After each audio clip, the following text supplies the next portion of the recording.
মুরগির মাংস রান্না করতেছি।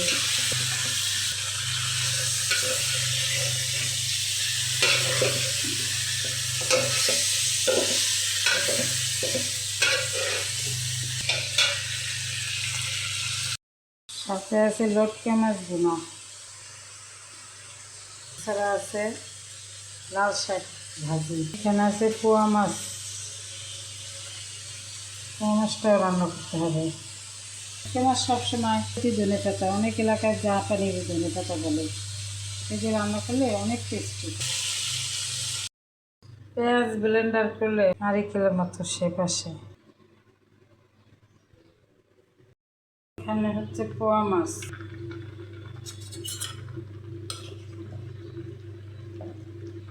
এখানে হচ্ছে মুরগির গোস্ত,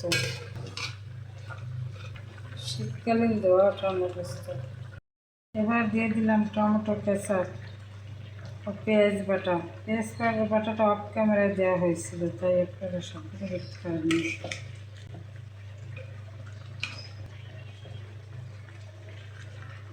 কালারটা সুন্দর হয়ে আসছে, তাই না?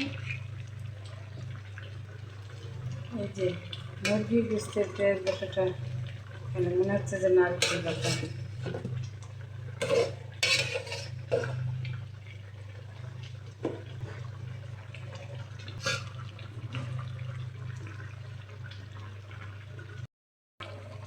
পোয়া মাছের ঝোলটা যে কত মজা হয়েছে, আপনাদের যদি খেয়ে দেখাতে পারতাম তাহলে আমার অনেক ভালো লাগতো।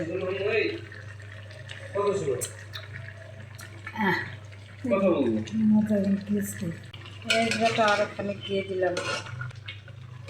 এবার চলে যাবো অফ ক্যামেরায়। বাচ্চা কলেজে যাবে, কথা শুনতে বলতেছে, দেখি কী বলে। ছেলে মেয়ে সবাই বিজি, তাই আমাকে ক্যামেরা ধরার মতো সময়কে দিতে পারিনি। এই জন্য আমি নিজে আঁকা দিয়ে ক্যামেরা ধরি, যদিও প্রফেশনাল না, এই কারণে সে ভিডিও ক্যামেরা কিনি না। প্রফেশনাল না হওয়ার কারণে ভিডিও ক্যামেরা কিনি না, শখের বেশি ভিডিও করি। তো লাইক কমেন্টস দিতে কেউ ভুলবেন না ফ্রেন্ডস। এই যে মুরগির গোস্তের ঝোলটাও অনেক অনেক টেস্ট। আপনাদের রেখেই খেয়ে নিলাম, এর জন্য সরি ফ্রেন্ড। এখানে পোয়া মাছ হয়ে গেছে, এখন নামিয়ে ফেলব। হসপিটালে রোগী আমার বড় ভাসুর, সে ধনেপাতা খায় না, তাই ধনেপাতা দিলাম না। ধনেপাতা ছাড়াই অনেক টেস্ট হয়েছে, যদিও ধনেপাতা আমাদের খুব ফেভারিট।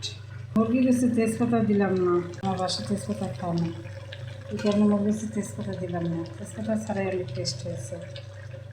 আপনারা এরকম রান্না করে খাবেন আর আমাকে জানাবেন, আর আমার ভিডিওগুলো একটু লাইক কমেন্ট করে শেয়ার করবেন। Thanks friend.